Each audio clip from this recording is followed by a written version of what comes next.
Good morning students. देखिए students, आज हम अपने एपी वाले टॉपिक को आगे लेके चलते हैं। जैसे मैंने प्रीवियस टॉपिक के अंदर एपी के बारे में बताया था आपको कि एपी की जनरल फॉर्म क्या होती है, एपी में डिफरेंस क्या होता है, first term, second term, last term, सब टर्म्स क्या होती हैं, ये हमने एपी के बारे में डिफाइन किया था प्रीवियस टॉपिक के अंदर, ठीक है। और उससे पहले हमने सीक्वेंसेस के बारे में, सीक्वेंस और सीरीज के बारे में बताया था आपको। तो मैंने आपसे ये भी कहा था कि आप शायद थोड़ा बहुत एपी के बारे में पढ़ के भी आ चुके हैं, थोड़ा सा मैंने शॉर्ट में शुरू किया था एपी के बारे में। चलिए हो जाएंगी वो सब तो बातें जो बताई थी मैंने। तो कल मैंने कुछ क्वेश्चंस भी कराए थे एपी के बारे में, वो भी आपको शायद क्लियर हुए होंगे। अब नेक्स्ट क्वेश्चन लेके चलते हैं और कुछ टिपिकल्स क्वेश्चन भी कराने वाले हैं इसी टॉपिक के अंदर, आज नहीं इस वीडियो में, नहीं तो नेक्स्ट वीडियो के अंदर, जो आपने 10th क्लास में नहीं पढ़े होंगे, ठीक है। तो देखिए स्टूडेंट्स क्या क्या आने वाली बात है। पहला क्वेश्चन, मैंने 2 क्वेश्चन लिखे हैं। फर्स्ट क्या है, if A B C and D are in AP then prove that this. अगर A B C and D ये 4 टर्म्स अगर लगातार हैं और एपी के अंदर हैं तो प्रूव करना है ये होता है। तो स्टूडेंट्स हमें पता है एपी के अंदर क्या बातें होती हैं। एपी के अंदर होता है कि डिफरेंस सेम होता है ना। तो इसका मतलब अगर ये एपी में है तो ये सारे डिफरेंसेस सेम हैं या नहीं स्टूडेंट्स, सेम ही तो है ना। तो चलिए देखो सोल्व करता हूँ, देखो इनको सॉल्यूशन। तो आपको दे रखा है A B C and D are in AP, ठीक है। तो देखो स्टूडेंट्स मैं इनको यू भी देखो राइट कर सकता हूं। Here D1 equal to, D1 के बारे में तो पता ही क्या होता है, क्या होता है D1 स्टूडेंट्स। D1 का मतलब होता है डिफरेंस फर्स्ट 2 टर्म्स का निकाल लूं तो क्या आएगा B माइनस ए, ठीक है। D2 होगा इसका इसका डिफरेंस, D3 होगा इसका डिफरेंस। स्टूडेंट्स यही तो है ना, मतलब सारे डिफरेंसेस सेम होने वाले हैं हमारे पास। देखो जैसे फर्स्ट डिफरेंस लिखा है मैंने D1 इक्वल टू आ गया B माइनस ए। अब मैं अगर D2 निकालूं यहां से तो हमें D2 क्या मिलेगा C माइनस बी, और मैं अगर D3 निकालूं तो D3 क्या होगा D माइनस सी।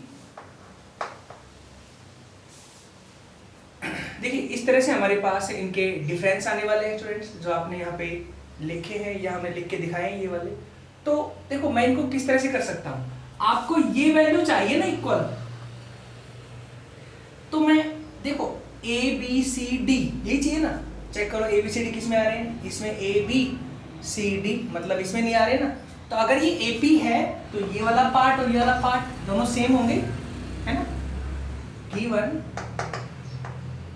क्या कि D1 इक्वल टू D3, क्योंकि ये AP है तो क्या आएगा B minus A equal to D minus C. ये होगा स्टूडेंट्स, प्रूव ये करना है ना D माइनस बी। हाँ तो B को वहां ले जाओ, C को यहाँ ले आओ, C को यहाँ लेके आए देन C माइनस ए, B को वहां ले जाए देन D माइनस बी।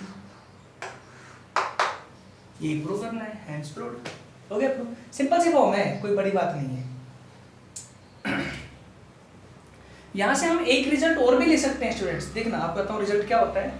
अगर 3 terms A B C 3 terms हमारे पास एपी के अंदर हैं तो क्या होता है।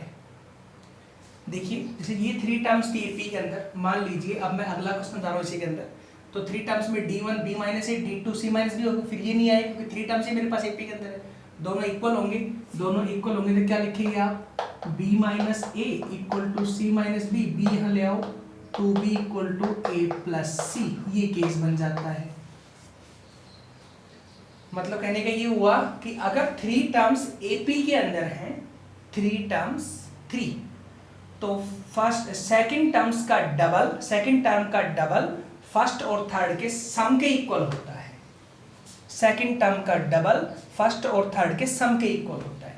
इस तरह हमारे पास टॉपिक की समझ आया, आई होप समझ आया होगा कैसे बताया मैंने ये वाली केस, ठीक है। 4 टर्म्स में ये बन जाती है कंडीशन, ठीक है स्टूडेंट्स। देखो वैसे भी अगर 4 टर्म्स में करना चाहो ऐसे ही बातें निकालना, तो देखो 4 टर्म्स के लिए एक को बताता हूँ ट्रिक आपको, इसी से आगे बी को यहाँ ले आए, ए को यहाँ ले आए, तो आपको दिख रहा है A plus B equals to B plus C हो जाएगा। ये 4 टर्म्स के लिए सीधी याद करनी है आपने वैल्यू, याद भी कर सकते हैं आप कि 4 टर्म्स अगर एपी के अंदर हैं तो फर्स्ट और फोर्थ का सम, फर्स्ट और फोर्थ का सम सेकंड और थर्ड के सम के इक्वल होता है, सेकंड और थर्ड के सम के इक्वल होता है। देखिए वैल्यूज समझ आया कैसे बताया? ठीक है, तो ये हमारे पास ट्रिक्स थी, इनके बारे में बता दी मैंने आपको। नेक्स्ट क्वेश्चन आप क्या लिखा है, U V W X Y Z dot dot, आगे वैल्यूज भी हैं लेकिन इतनी values are in AP, AP में गिवन है। Find U plus X in terms of U and V, मतलब यू प्लस एक्स के इक्वल आंसर निकालें यू और वी के अंदर, यू और सॉरी वी और डब्ल्यू के अंदर। ठीक है, तो पहले देखो आप इनको यू लिख दें, हम इनको देखो ध्यान से। यू तो ठीक है, ये सारे एपी के अंदर है ना, तो स्टूडेंट्स v बराबर u प्लस डी कर दूं, डी मतलब कॉमन डिफरेंस हो गया भाई, एपी में है तो कुछ तो कॉमन डिफरेंस होगा, वो सब में सेम सेम होगा। हाँ, तो मैंने क्या बताया था, फर्स्ट टर्म में अगर मैं डिफरेंस ऐड करूंगा सेकंड के बराबर आएगा। अब मैं निकाल रहा हूं w, तो w में क्या, v में डिफरेंस ऐड कर दूं तो w आ जाएगा। अब v में डिफरेंस ऐड करने का मतलब v की वैल्यू तो ये है मेरे पास, तो मैं इसको जो लिख दूं u प्लस 2d, नहीं भाई u प्लस डी तो v में आ ही रहा है, v के और v में मैंने d ऐड करना है, तो इसमें d ऐड होगा तो v u प्लस 2d हो जाएगा, ये w के बराबर आ गया। फिर हम कहें कि x के बराबर वैल्यू क्या आएगी, तो सिमिलरली अब x के बराबर w में d ऐड कर दो, w का मतलब ये d ऐड करो तो u प्लस 3d हो गया। ठीक है, y के अंदर पूछे आपसे तो y मतलब x में d ऐड करो, x का मतलब ये इसमें d ऐड कर दो तो u प्लस 4d, और z में पूछे तो z का मतलब कितना हो गया, y में d ऐड कर दो तो u प्लस 5d। इस तरह हमारे पास ये वैल्यू जिनके इक्वल हो गए अगर एपी में है तो। ठीक है, d where d is the common difference. आगे चले अब नेक्स्ट क्या प्रूव करना है, u प्लस एक्स ये निकालना है इस टर्म्स के अंदर, तो पहले u प्लस एक्स निकालो यहां से। Now u plus x equal to, u की वैल्यू क्या है, u तो सेम ही है, u की वैल्यू फिक्स, x की वैल्यू क्या है u प्लस 3d, यही है ना, u plus x equal to ये आया, इसको चेंज करना है v और w के अंदर। देखो v की वैल्यू क्या है u प्लस d है ना, देखो तो मैं इसको u बना दूं, u plus d plus u plus 2d, इस d को एक को अलग कर दिया, इसके साथ लिख दिया u प्लस d, अगला प्लस u अलग और उसमें 2d अलग कर दिया, u plus d plus u plus 2d हो गया। ये फॉर्म फर्स्ट और एक ये बन गई, बात सब प्लस में है तो मैं अलग अलग कर सकता हूँ ऐसे, ये हो गया v के इक्वल देखो, और ये हो गया w के इक्वल, तो हो गया ना v प्लस w, मतलब इसके आंसर में v और w आना चाहिए था, आ गया v और w, ये आंसर हुआ। समझ आया केस? चलिए स्टूडेंट्स, ऐसे ही कुछ क्वेश्चन सोल्व कराने वाले हैं अभी हम, बट मैं फिर से कह रहा हूँ वीडियो कंप्लीट देखिए, ये नहीं कि चैप्टर इजी है या हमने पढ़ा हुआ है तो हम यूं ही 10-10 मिनट की 5 मिनट की ब्रेक करके बीच में आगे चलते रहें। नहीं स्टूडेंट्स, समझ में फिर भी नहीं आना है, क्योंकि ये वो एपी अलग है, ये एपी अलग है तो सेम सेम फार्मूले, लेकिन क्वेश्चन में बहुत फर्क आने वाला है। वो क्वेश्चन आपको सिंपल दिए गए 10th के अंदर, या 11th में क्वेश्चन आपको डिफिकल्ट दिए जाने वाले हैं। ठीक है, इसमें एपी के अलावा कुछ और बातें भी आएंगी आगे आगे, अर्थमेटिक मीन भी निकालना है, कैसे निकालते तो सब बातें बताएंगे आपको, कंफ्यूज नहीं होना है चीज़ों में, और वीडियो कंप्लीट देखनी है। ठीक है, चलिए नेक्स्ट देखिए क्वेश्चन।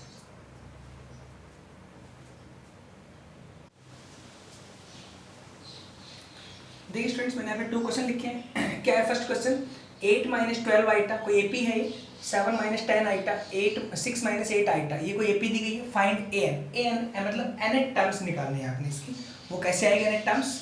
तो देखिए सबसे पहले तो मुझे पता है यहाँ पे a1 क्या है 8 माइनस 12 आइटा, a2 क्या है 7 माइनस 10 आइटा।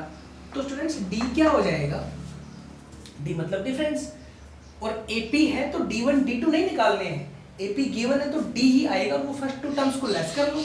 हाँ, तो A2 माइनस A1 हो गया, A2 की value 7 minus 10 iota minus 8 plus के 12 आइटा, इसमें से लेस होगा तो माइनस 8 प्लस के 12 आइटा होगा। हाँ, तो क्या आंसर आएगा -1 प्लस के 2 आइटा, D इक्वल टू ये वैल्यू -1 प्लस के 2 आइटा। ठीक है, अब चले नेक्स्ट, an निकालना है ना। नाउ an इक्वल्स टू हमला क्या होता है a1 प्लस में n minus 1 into D. a1 का मतलब हो गया फर्स्ट टर्म क्या है 8 माइनस 12 आइटा प्लस में n-1 और d की वैल्यू है -1 प्लस में 2 आएगा। ठीक है स्टूडेंट्स, आगे आप इसको सोल्व भी कर सकते हैं, सोल्व कर लेना, प्लस माइनस हो जाएंगे, इतना स्पेस नहीं इसलिए मैंने नहीं किया यहाँ पे। ठीक है, हो जाएगा आगे तो सिंपली। चलो नेक्स्ट आओ, ये आपको एक एपी दी गई फिर से -1, 5, 11, 17, कहता है find 18th and 23rd term, मतलब 18th टर्म निकालनी है और 23 टर्म निकालनी है इसकी। ठीक है, वो कैसे आएगी? एपी आपको दी गई है तो एपी के according a1 equal to -1, a2 equal to 5, d equal to a2 minus a1, 5 plus 1 equal to 6, क्योंकि a1 की वैल्यू -1 है, -1 माइनस प्लस हो गया, +1 इक्वल टू कितना आ गया 6। अब चलें क्या निकालनी? 18th टर्म, तो पहले तो मैं an निकालूं, an equal to a1 plus में n-1 इंटू डी। हाँ, तो a1 की वैल्यू है -1 प्लस में n-1, डी की वैल्यू है 6। हाँ, तो वैल्यू क्या आएगी? -1 प्लस के 6n माइनस के 6, हाँ तो 6n माइनस के 7 आएगा। अभी तो मैंने जनरल टर्म निकाली है, d की रखी वैल्यू 6, यहाँ a1 की value -1, 6n minus 6, minus minus plus हो गया, माइनस सिंबल माइनस करेगा, 6n माइनस 7, an की वैल्यू आ गई हमारे पास ही वाली। ठीक है, अभी बट अब करना क्या है आगे वो देखिए ना, ये तो an की वैल्यू है, निकालना है 18th टर्म में, मतलब n के लिए 18 पुट कर दूं, अगेन 18, तो a18 इक्वल टू, तो कितना आएगा? इसी में सिर्फ 18 पुट करना है, 6 इंटू 18 माइनस 7, क्लियर है केस। अब यहाँ पे 18 की 6 से तो शायद 108 होता है, ठीक है यहाँ तक, और माइनस के 7, 101 आंसर आएगा इसका। ठीक है, नेक्स्ट चले, एंड 823, तो यहाँ पे 23 रख दो, बस इतना ही है, 6 इंटू 23 माइनस 7, 23 6 जा, तो कर लेते हैं मल्टीप्लाई, 6 3 जा 18, 1 12 13, ठीक है। अब 131 आंसर आ गया, ये आंसर होगा। स्टूडेंट्स क्लियर है जो बताई बातें मैंने वाली? चलिए आप कुछ क्वेश्चन और देखिए इसके ऊपर।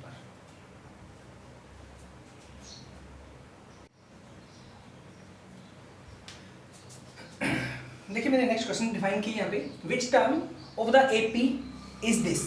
ये कहता है इस एपी की कौन से टर्म ये होंगे 48, मतलब nth टर्म्स आपको 48 गिवन है, तो n की वैल्यू फाइंड आउट करनी है आपने। ठीक है स्टूडेंट्स, तो इस तरह की बातें हों कि कौन सी टर्म्स होगी, तो सीधी सी बात है आपने n की वैल्यू फाइंड आउट करनी है। वो कैसे आएगी वैल्यू? तो गिवन एपी तो है ही हमारे पास, तो यहाँ से पहले a1 बोलो 8, a2 12, तो इनके अकॉर्डिंग d हो गया 4, a2 माइनस a1, और an आपको गिवन है 48 और n की वैल्यू निकालनी है, ये काम हो गया, n इक्वल टू क्वेश्चन। ठीक है, करें अभी। हाँ, तो an इक्वल टू सीधा लगाओ ना, फॉर्मूला पता है मुझे, a1 प्लस में n minus 1 into D, a1 की वैल्यू 48, a1 की वैल्यू 8, प्लस में n की तो निकालनी ही है, d की वैल्यू 4, 48 इक्वल्स टू 8 प्लस में 4n माइनस की 4 हो गया, तो यहाँ पे आ जाएगा 4 प्लस में 4n, 4 को यहाँ लेके आ जाओ, then 44 equal to 4n, then n equals to 11, ये आंसर आ जाएगा n की वैल्यू का। मतलब 11th टर्म इस एपी की 48 होगी, ये कहता है। ठीक है, नेक्स्ट चले, is 302 A term of the sequence. इस सीक्वेंस की पहले चेक करो, ये सीक्वेंस एक एपी है या नहीं, तो गैप चेक करो, 5 का एपी है, मतलब इस एपी की पहले एपी चेक होगा ना, तो किस सीक्वेंस बोल रहा है यहाँ पे, इस एपी की 302 एक टर्म है या नहीं है, मतलब n की वैल्यू निकालनी, सीधी सी बात है। और वो n की वैल्यू एक नेचुरल नंबर में आनी चाहिए, 1 2 3 4 5 6 ऐसे आनी चाहिए, जीरो भी नहीं है और फ्रैक्शन में भी नहीं हो, माइनस में भी नहीं है। ठीक है ना, अगर ऐसी वैल्यू आती है तो 302 इसकी एक टर्म्स आएगी, मतलब 302 इसके काउंटिंग में आता है नहीं आता, आगे चलेंगे तो, ठीक है ना, वो देखना है। जैसे मैं इसमें पूछूं आपसे कि इसमें 19 आता है नहीं आता, आप कहोगे 19 नहीं आता, क्योंकि 18 में 5 ऐड करेंगे 23 आएगा, बीच का 19 नहीं आएगा इसके अंदर, तो 19 इस सीक्वेंस की एक टर्म नहीं है। क्लियर है? अब वो निकालेंगे कैसे तो बता रहा हूँ। 302 बोला है ना यहाँ पे क्वेश्चन के अंदर। हाँ तो देखिए A1 क्या है आपको गिवन, A1 की वैल्यू है 3, A2 कितना है 8, A3 कितना है 13। हाँ तो D1 कितना आ जाएगा, A2 माइनस A1 5, D2 कितना आ जाएगा, A3 minus A2 equal to 5। इसका मतलब ये हो गया D1 equal to D2 equal to D equal to 5। ठीक है स्टूडेंट्स, तो यहाँ तक क्लियर हुआ कि एक AP है, एनसीटी एन AP। पहले तो AP चेक करना पड़ेगा ना, AP है नहीं था, तो AP है जिसमें D की वैल्यू 5 आ रही है, कॉमन डिफरेंस। अब AN equal to, let suppose करते हैं कि AN इक्वल टू 302 है, मानना है पहले मैंने, क्योंकि दिया नहीं गया, इस बार पूछा गया है कि है या नहीं है ये टर्म्स, तो मैंने लेट मान लिया। और अब मैं AN की वैल्यू यहाँ पे रखूँ, सोल्व करूँ, तो AN की जगह वैल्यू क्या होगी, A1 प्लस में n minus 1 into D equal to 302, ये होगा ना। रखो A1 की वैल्यू, हाँ तो A1 की वैल्यू है 3 प्लस में n तो निकालना ही है, n माइनस 1, डी की वैल्यू है 5 इक्वल टू 302। ठीक है, करें मल्टीप्लाई यहाँ पे, 3 प्लस में 5n माइनस के 5 इक्वल टू 302। हाँ तो ये आ जाएगा 5n माइनस के 2 इक्वल टू 302। हो गया, 5n माइनस के 2 इक्वल टू 302, ये इधर जाएगा 304 आ जाएगा। 5n इक्वल टू 304, ये 5 से डिवाइड नहीं होगा। ठीक है ना स्टूडेंट्स, आपको पता है क्लियर, कंप्लीट डिवाइड नहीं होना है, मतलब वैल्यू फ्रैक्शन में आएगी, पॉइंट में आएगी, दिस इज नॉट एग्जिस्ट। ठीक है, तो यहाँ पे क्या लिखोगे, बट नीचे देखो, देख लो, but n equal to 304 over 5 is not possible term in an AP, कि किसी AP के अंदर ये टर्म पॉसिबल नहीं होती है। Hence 302 is not a term of an AP, कि जो AP है उसकी वो 302 टर्म नहीं है, ये टर्म नहीं हो सकती इसकी। स्टूडेंट्स क्लियर है? ऐसे क्वेश्चन आए तो आप कर सकते हैं इजीली ना। चलिए नेक्स्ट पार्ट देखते हैं अभी।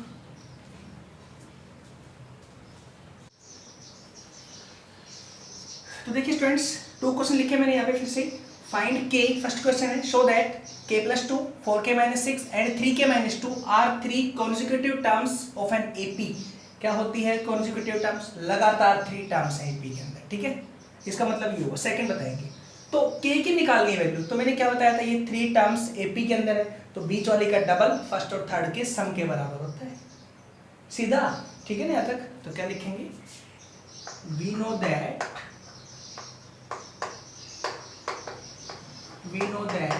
if A, B and C are in AP, then 2B equal to A plus C, ये होता है। This implies B मतलब बीच की वैल्यू, तो इसका मतलब कितना आ गया, 2 इंटू में 4k - 6 equal to k + 2 plus में 3k - 2 हो गया। बीच वाले का डबल फर्स्ट और थर्ड के सम के बराबर आएगा, इसका मतलब ये हो गया।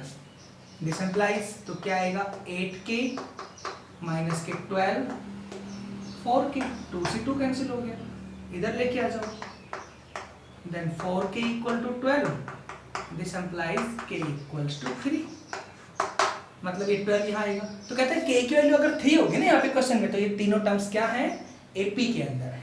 ठीक है, सेकंड चले, if first term of an AP is -4, मतलब A1 equal to -4 and 10th term is 14 और A10 इक्वल टू 14 है, और लास्ट में A30 निकालना है। तो A30 निकालने के लिए क्या क्या चाहिए? मुझे A1 चाहिए, D चाहिए। A1 मतलब फर्स्ट टर्म पता है, D और चाहिए, तो पहले D निकालें। कैसे आएगा D? तो देखो स्टूडेंट्स, इसके अकॉर्डिंग लिख सकता हूँ मैं, है ना। देखो हेयर कि an equal to A1 plus में n माइनस 1 इंटू डी होता है। श्योर है? an, तो यहाँ पे 10 रख दो n की value. A10 equal to A1 की वैल्यू कितनी हो गई? -4 प्लस में 10 माइनस 1 9d हो गया। A10 की वैल्यू है 14 इक्वल टू -4 प्लस में 9d, यहाँ आएगा तो 18 equal to 9d। This implies d equals to 2 हो गया। आगे d की वैल्यू निकालनी है A30, अगेन A30, तो यही से आ जाएगा ना, an इक्वल टू दिस है तो A30 कितना हो जाएगा? Again A30 equal to A1 की वैल्यू -4 प्लस में 30 माइनस 1 29, d की वैल्यू 2 तो 2 आ गई। ये लो हुआ, रखिए वैल्यूज। -4 प्लस में 58 तो 54 आंसर आ गया। तो A30th वैल्यू इसकी 54 आएगी। समझ आया? इस तरह के आप ट्रिक से कर सकते हैं, जो वैल्यू दी जाए उससे इस फार्मूले से वैल्यू निकाल के एन के रख के आप वो वैल्यू निकाल सकते हैं। एक इक्वेशन बना सकते हैं, सेकंड बना सकते हैं, सोल्व कर सकते हैं। ठीक है। तो स्टूडेंट्स, इस तरह के मैंने आज क्वेश्चन करवाए हैं कुछ आपको। चलिए एक लास्ट 2 क्वेश्चन और देख लीजिए, फिर आज का काम वर्क खत्म करते हैं। नेक्स्ट टॉपिक में और डिफाइन करेंगे क्वेश्चन। ठीक है।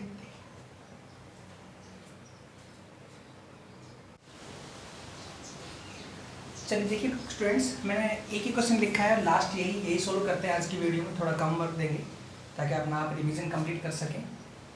चलिए, मैंने क्वेश्चन लिखा है, if second 31st and last term of an AP are this and this. मतलब ये हुआ, सेकंड टर्म गिवन है क्वेश्चन में, A2 इक्वल टू है 31/4, फिर A31 गिवन है, 31st टर्म है सेकंड वाली 1/2, एंड लास्ट में an, लास्ट टर्म मतलब an गिवन है -13/2। इस तरह से हमारे पास 3 टर्म गिवन है, A2, A31, an।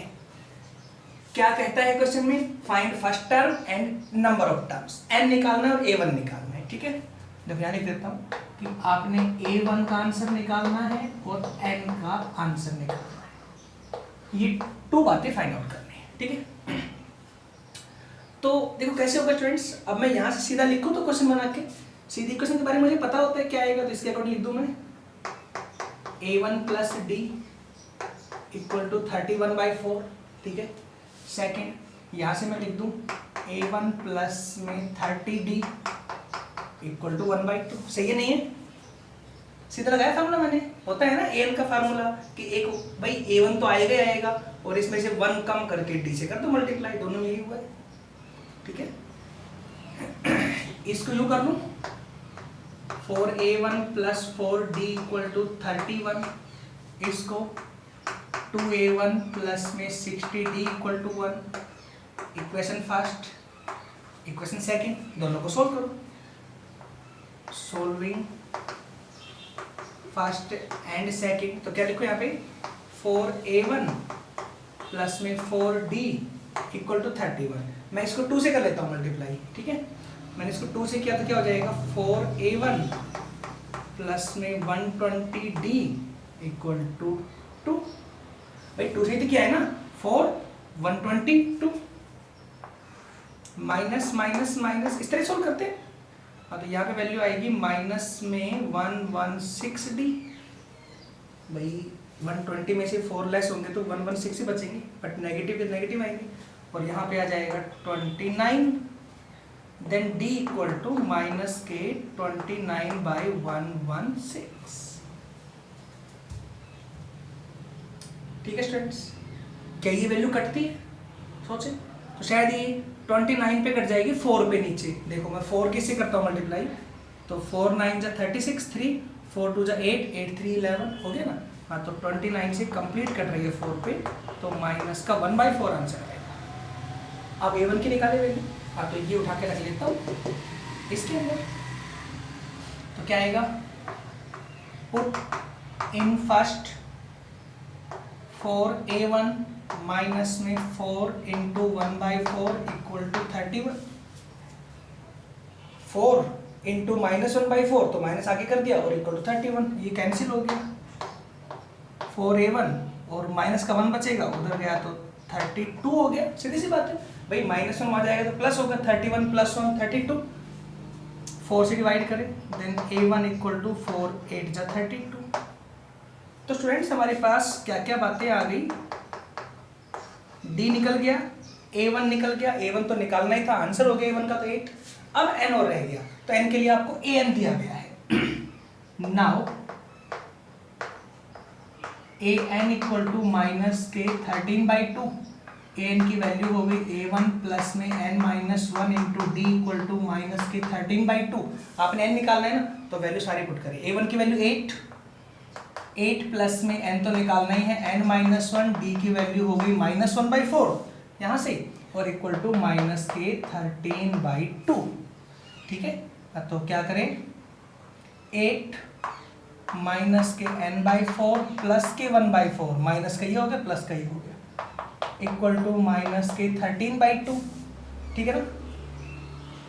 तो स्टूडेंट्स चलो 4 एलसीएम ले लेते हैं, यहाँ पे ये थोड़ा इजी हो जाएगा। क्या होगा, 4 एलसीएम लेते हैं तो यहाँ पे आएगा 32 माइनस n प्लस 1 डिवाइड में 4 इक्वल टू माइनस के 13/2।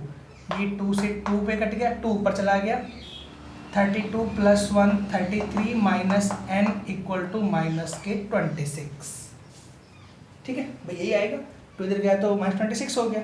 अब 33 यहाँ ले आओ, 32 प्लस 33 हुआ था ना, 33 यहाँ ले आओ, then minus n equal to minus के 26 माइनस के 33, देन माइनस के 9 और ये हो गया 5 6 3 9, माइनस के माइनस से माइनस कट हो जाएगा, देन n इक्वल्स टू 59। समझ आया स्टूडेंट्स कि ये हमारे पास 59th टर्म होगी ये वाली, तो n की वैल्यू आ गई।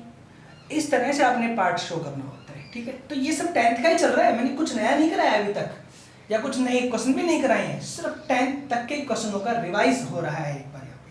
हाँ बस इस एक्सरसाइज में है तो मैं वो क्वेश्चन करा रहा हूँ, ये हमारी सेकेंड एक्सरसाइज है। क्लियर स्टूडेंट्स, तो चलिए आज के टॉपिक में इतना ही कराते हैं। नेक्स्ट टॉपिक के अंदर आगे के इसके थोड़े हार्ड क्वेश्चन डिफाइन करेंगे। ठीक है स्टूडेंट्स, तो नेक्स्ट टॉपिक में डिफाइन करते हैं। Thank you.